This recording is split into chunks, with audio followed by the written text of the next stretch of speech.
नमस्कार, आप देख रहे हैं युग करवट न्यूज और आपके साथ मैं हूं शोभा भारती।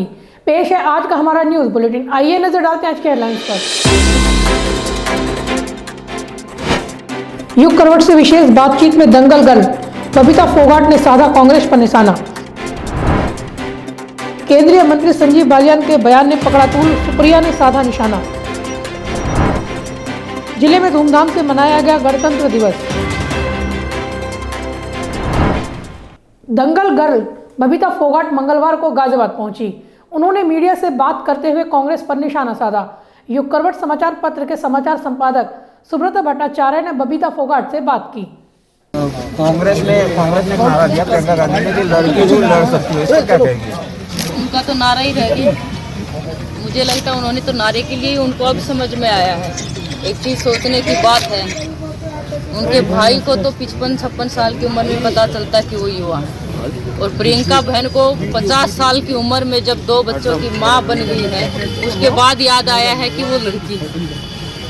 तो मैं तो कहना चाहूँगी कि भाई ऐसे लोगों के हाथ में सरकार ना दे, जिनको 50-50 साल लग जाए ये समझने में कि तो वो खुद लड़की है और खुद युवा है। तो मैं तो कहूँगी कि भारतीय जनता पार्टी जो विकास की पार्टी है, जो आपके सुरक्षा की पार्टी है, आपके देश की सुरक्षा की पार्टी है, ऐसे पार्टी को आप वोट दीजिए। और आपके क्षेत्र का विकास हो, ऐसी पार्टी को आप वोट दीजिए। ऐसे आपके प्रत्याशी को वोट दीजिए जो आपके क्षेत्र का विकास करा रहे हैं, आप लोगों को दिन रात सुरक्षा दे रहे हैं। आपके चाहे बिजली की व्यवस्था हो, चाहे कानून व्यवस्था हो, सुचारू रूप से चला रहे हैं। तो भारतीय जनता पार्टी को आप अपना मत दीजिए। ये मोदी सरकार और योगी सरकार ने जिस तरह से खेलों के लिए प्रोत्साहन की योजनाएं चलाई, उस पर क्या कहेंगे? उस पर मैं कहना चाहूँगी कि हमें धन्यवाद करना चाहिए माननीय प्रधानमंत्री नरेंद्र मोदी जी और माननीय मुख्यमंत्री। मुझे लगता है कि आज से पहले उत्तर प्रदेश में खिलाड़ियों का कभी इतना सम्मान नहीं है, और मैं तो धन्यवाद करूँगी और बल्कि गर्व भी महसूस करती हूँ कि माननीय मुख्यमंत्री योगी आदित्यनाथ जी ने जिस तरह से हरियाणा के हो चाहे पूरे देश के खिलाड़ियों का जिस तरह से यूपी में बुलाकर उनका स्वागत सम्मान किया, उनको प्रोत्साहन दिया है, वो काबिले तारीफ है। और इससे हमारे जो युवा जो खिलाड़ी हैं उनको एक तरह से प्रोत्साहन भी मिलेगा और उनको बढ़ावा भी मिलेगा कि अगर हमारे मुख्यमंत्री जी जो दूसरे प्रदेश के हैं उनका भी इतना सम्मान बढ़ाए तो उनका तो कितना सम्मान बढ़े। और सबसे बड़ी उपलब्धि माननीय प्रधानमंत्री नरेंद्र मोदी जी ने हमारे पूरे देश के अंदर पहला विश्वविद्यालय है जो ध्यानचंद विश्वविद्यालय का उद्घाटन करके गए हैं, और मेरठ के अंदर ध्यानचंद विश्वविद्यालय का शिलान्यास करके गए हैं। तो ये बहुत बड़ी उपलब्धि है। अगर मेरठ को मिला है तो ज़रूर इसमें मेरठ के खिलाड़ियों का बड़ा योगदान रहा है। और मुझे पता है कि ध्यानचंद जी जो हैं उनकी पृष्ठभूमि, जो उनकी कर्म भूमि जो वो मेरठ ही रही है। आज लड़कियां आपकी तरह और भी खेलों में आए, रेसलिंग में आए, दूसरे इसमें ये जो विश्वविद्यालय मिला है इससे हमारी जो महिला खिलाड़ी हैं वो भी निकल के आएंगी, और जो हमारे गांव की प्रतिभा है, चाहे वो लड़कों की हो प्रतिभा या फिर लड़कियों की हो, तो वो प्रतिभाएं निकल के आएंगी और बड़े अच्छे खिलाड़ी वहाँ से बड़े बड़े ओलंपियन तैयार होकर निकलेंगे। ये आप लोगों की आंखों के समक्ष होगा। उनके तो भाषणों में ही अभी उन्होंने कहा है, लेकिन भारतीय जनता पार्टी ने तो 33% जो है आप लोगों ने देखा होगा टिकटों के बंटवारे में भी, चाहे वो लोकसभा हो चाहे वो विधानसभा हो, आज से 5 या 7 साल पहले ही उन्होंने इस काम को करके दिखाया है। और आपने अभी केंद्र में जो मंत्री बने हैं उनमें भी देखे हैं कि कितनी प्रतिशत महिलाएं जो है मंत्री बनाई गई। तो उनके तो भाषणों में ये रहेगा। भारतीय जनता पार्टी ने तो धरातल पे करके दिखाया और वास्तव में महिलाओं को सम्मान दिया है, चाहे वो मंत्री पद का हो, चाहे वो टिकट वितरण का हो, चाहे वो ट्रिपल तलाक बिल हो। ये सम्मान सिर्फ और सिर्फ भारतीय जनता पार्टी में ही संभव है, और सभी की सभी महिलाएं अपने आप को गौरवान्वित महसूस करती हैं जो भारतीय जनता पार्टी से जुड़ी हैं। और चाहे वो उज्ज्वला योजना से हो, उज्ज्वला योजना भी महिलाओं के सम्मान के लिए ही माननीय प्रधानमंत्री नरेंद्र मोदी जी ने महिलाओं के सम्मान के लिए उज्ज्वला योजना चलाई है। बबीता फोगाट ने भाजपा युवा मोर्चा के पदाधिकारियों के साथ बैठक की। बबीता ने युवा मोर्चा के कार्यकर्ताओं को बूथ जीतो चुनाव जीतो का मंत्र भी दिया। हमारा चुनाव होता है वो बूथ का होता है। अगर वहाँ पे नहीं लड़ेंगे, अगर उसको नहीं संभालेंगे तो वो हमारी मेहनत बेकार चली जाएगी। तो अपने इस कार्यकर्ता के साथ वोटिंग वाले दिन बूथ के सभी जो अध्यक्ष हैं, बूथ के पालक हैं, बूथ के शक्ति केंद्र हैं, तो उन सबको बोलिए कि अपने अपने बूथ की लड़ाई लड़े और अपने बूथ पे ही रहें। कोई कुछ भी बोले, सभी अब नेता आते जाते रहेंगे, अपने बूथ को संभालते रहेंगे। कोई जरूरी मीटिंग हो गई, बड़े नेता आए तो आइए, लेकिन वापस वहीं से जाते ही अपने बूथ को संभालना है। जो बूथ जीत गया समझो चुनाव जीत गया। मान लो 90 बूथ है और 90 की 90 बूथ हम जीत गए, तो चुनाव तो जीत गए ना। गाजियाबाद पुलिस लाइन में गणतंत्र दिवस समारोह का आयोजन किया गया। यहां पुलिस ने परेड का आयोजन किया। परेड की सलामी डीएम आर.के. सिंह ने ली। जिन्होंने कहा कि सांस का 73वें गणतंत्र दिवस के पर्व पर सुबह पुलिस लाइन के ग्राउंड में भव्य परेड का आयोजन हुआ। परेड के दौरान सशस्त्र पुलिस बल ने गरिमामयी एवं अनुशासित माहौल में परेड करके जहां मुख्य अतिथि जिलाधिकारी आर.के. सिंह सहित सभी अतिथियों व अधिकारियों को मंत्र मुग्ध व ताली बजाने को मजबूर कर दिया, वहीं अपनी ताकत का एहसास भी करा दिया।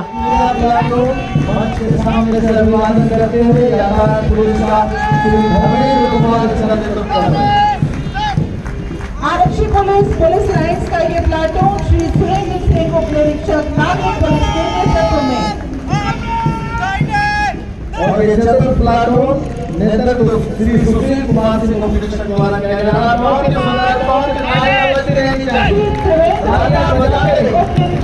परेड की शुरुआत मुख्य अतिथि डीएम आर.के. सिंह के द्वारा झंडारोहण के साथ हुई।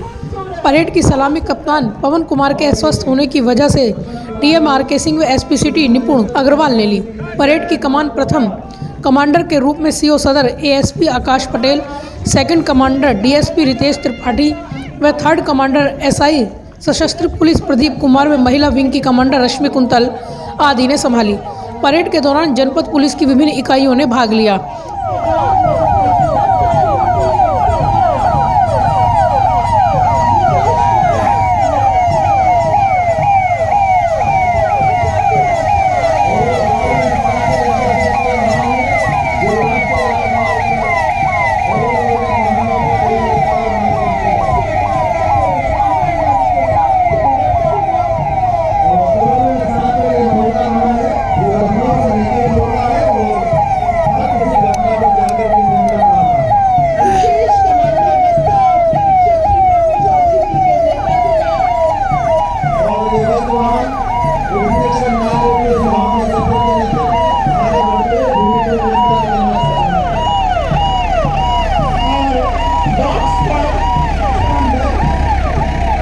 परेड के बाद पुलिस मॉडर्न स्कूल के छात्र छात्राओं ने राष्ट्रीय भक्ति से ओतप्रोत रंगारंग कार्यक्रम प्रस्तुत करके अतिथियों का मन मोह लिया।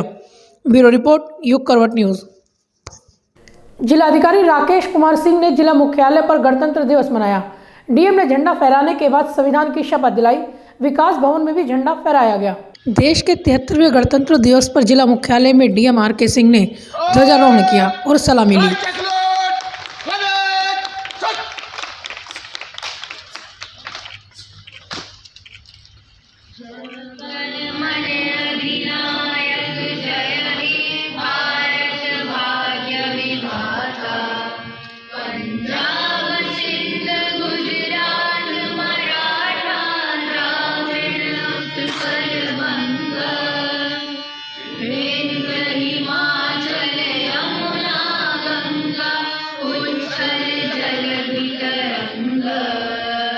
इसके उपरांत उन्होंने सभी को देश के लोकतंत्र, संविधान और नैतिक कर्तव्यों, देश की अखंडता की शपथ दिलाई। जैसा कि हम लोग जानते हैं कि आज हमारा गणतंत्र दिवस है और आज ही के दिन हमारे देश का संविधान लागू हुआ था, तो हम लोग आज अपने संविधान की शपथ लेंगे। मैं पढ़ूंगा और आप लोग साथ में दोहराएंगे। हम भारत के लोग भारत को एक संपूर्ण प्रभुत्व संपन्न समाजवादी पंथ निरपेक्ष लोकतंत्रात्मक गणराज्य बनाने के लिए तथा उसके समस्त नागरिकों को सामाजिक, आर्थिक और राजनीतिक न्याय, विचार, अभिव्यक्ति, विश्वास, धर्म और उपासना की स्वतंत्रता प्रतिष्ठा और अवसर की क्षमता प्राप्त कराने के लिए तथा उन सब में व्यक्ति की गरिमा और राष्ट्र की एकता और अखंडता सुनिश्चित करने वाली बंधुता बढ़ाने के लिए दृढ़ संकल्प होकर एतद द्वारा इस संविधान को अंगीकृत अधिनियमित और आत्मार्पित करते हैं। जय हिंद। ध्वजारोहण के उपरांत सभी ने राष्ट्रीय गान गाया। इसके उपरांत केडीबी स्कूल के छात्र छात्राओं ने देशभक्ति पर आधारित सांस्कृतिक कार्यक्रम प्रस्तुत कर सभी का मन मोह लिया।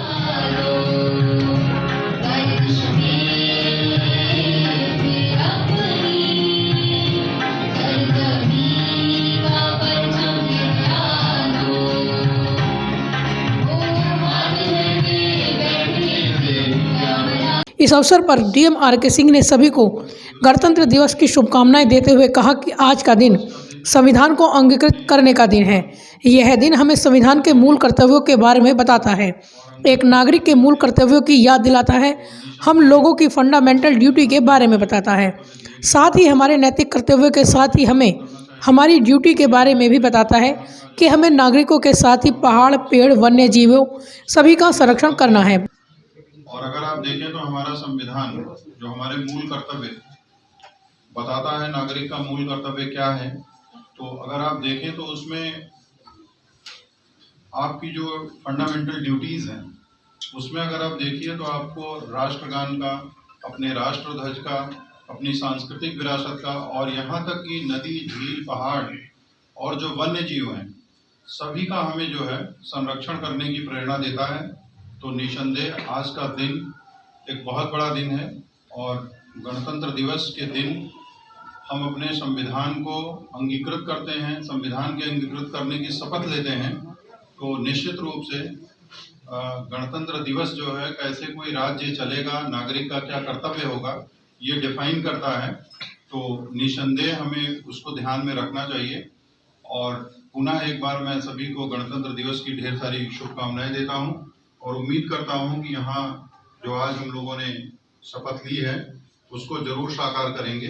संविधान की सिर्फ शपथ लेना ही काफ़ी नहीं है, बल्कि उसका अंगीकार भी करना आवश्यक है। इसके उपरांत डीएम ने केडीबी स्कूल के छात्रों को उपहार व मिठाई देकर सम्मानित किया। अन्य अधिकारियों व कर्मचारियों ने भी गणतंत्र दिवस को लेकर अपने विचार रखे। कार्यक्रम का संचालन बाबू फहीम उस्मानी ने किया।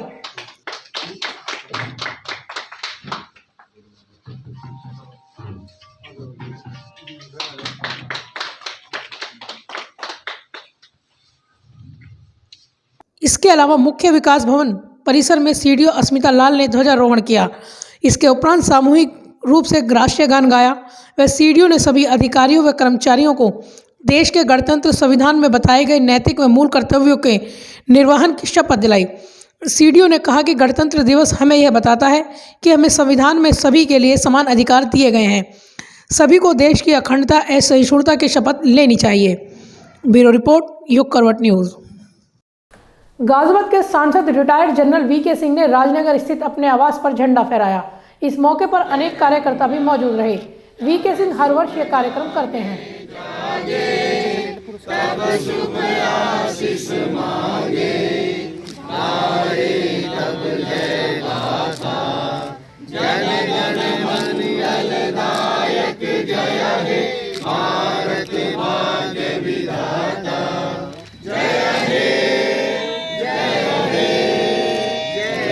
युग करवट कार्यालय में भी गणतंत्र दिवस मनाया गया। एडिटर इन चीफ सलामत मियां ने राष्ट्रीय ध्वज फहराया।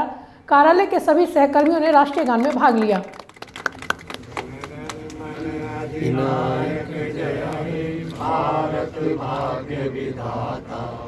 पंजाब, सिंध, गुजरात, मराठा, द्राविड़, उत्कल, बंगा, विंध्य, हिमाचल, यमुना, गंगा, उत्कल चलन तरंगा, तब सुराने जागे। अग्रसेन वाटिका में भी गणतंत्र दिवस मनाया गया। यहाँ शहर के गणमान्य लोगों ने राष्ट्रीय गान में हिस्सा लिया। युग करवट के एडिटर इन चीफ सलामत मियां ने तिरंगा फहराया।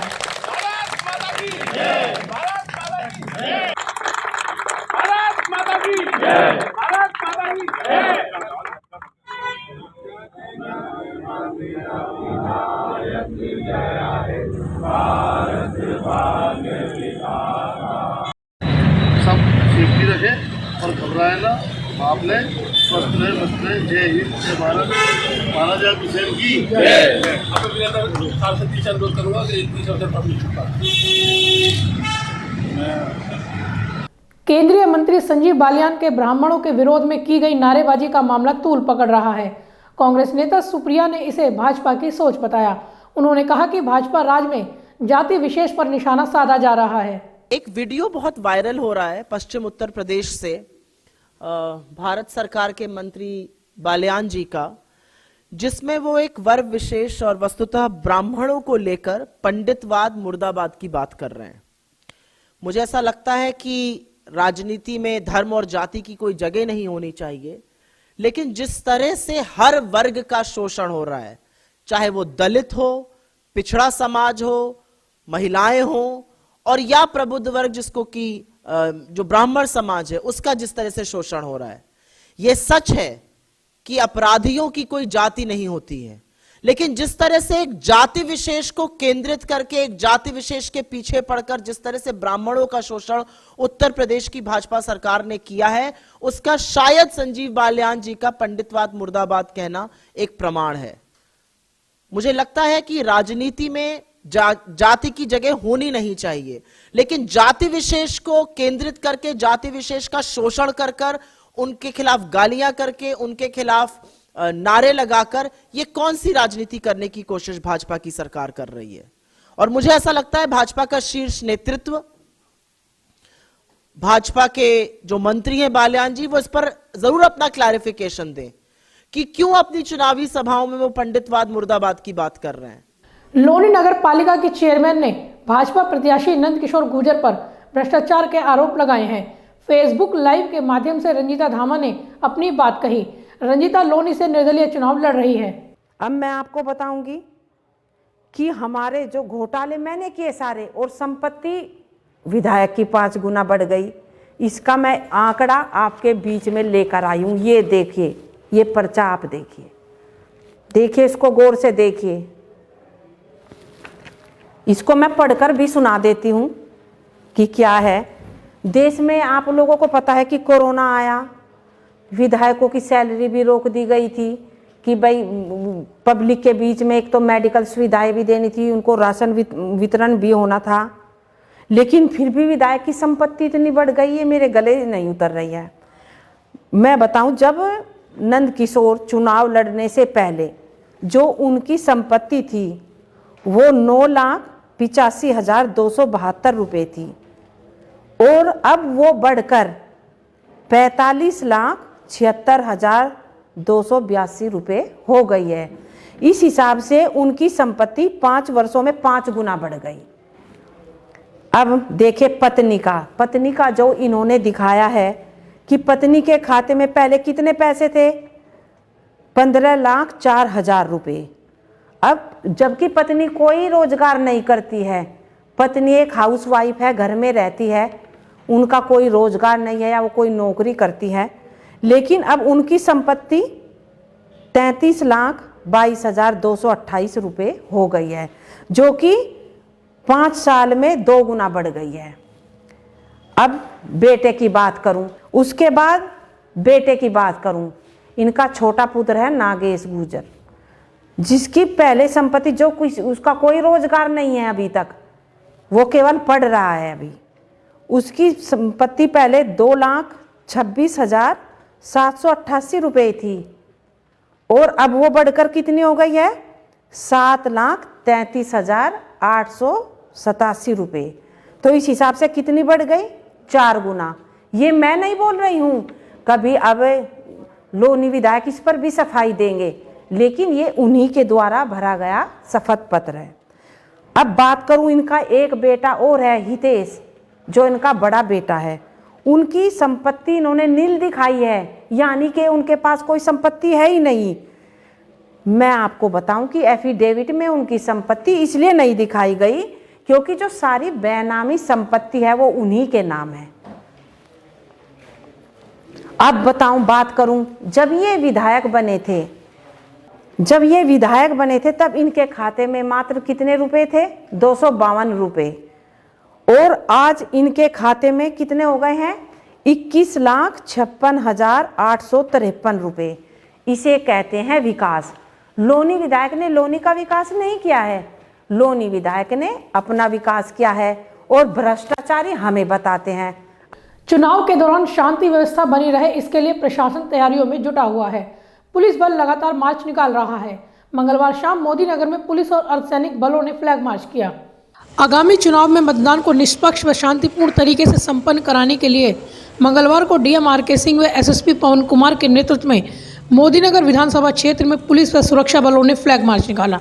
फ्लैग मार्च मेरठ मार्ग से होते हुए गांव कादराबाद, रोड, गोविंदपुरी, बेगमाबाद, फफराना व निवाड़ी रोड होते हुए वापस मोदी नगर थाने पर समाप्त हुआ। इस दौरान डीएम व पुलिस कप्तान ने लोगों से अफवाहों से दूर रहने की अपील की। एसएसपी ने कहा कि चुनाव में गड़बड़ी करने वालों के खिलाफ सख्त से सख्त कार्रवाई की जाएगी। सीओ सुनील कुमार व एसएचओ अनीता चौहान ने अधिकारियों को स्थानीय स्तर पर पुलिस की तैयारियों से भी अवगत कराया। फ्लैग मार्च में एसपी देहात डॉक्टर इरज राजा, एडीएम प्रशासन रितु सुहास व एसडीएम शुभांगी शुक्ला भी शामिल रही। ब्यूरो रिपोर्ट, युग करवट न्यूज़। तो फिलहाल आज के लिए इतना ही। गाजियाबाद और आसपास की खबरों के लिए देखते रहिए युग करवट और विस्तार से खबरों को जानने के लिए पढ़िए युग करवट न्यूज़पेपर। सब्सक्राइब कीजिए युग करवट। नमस्कार।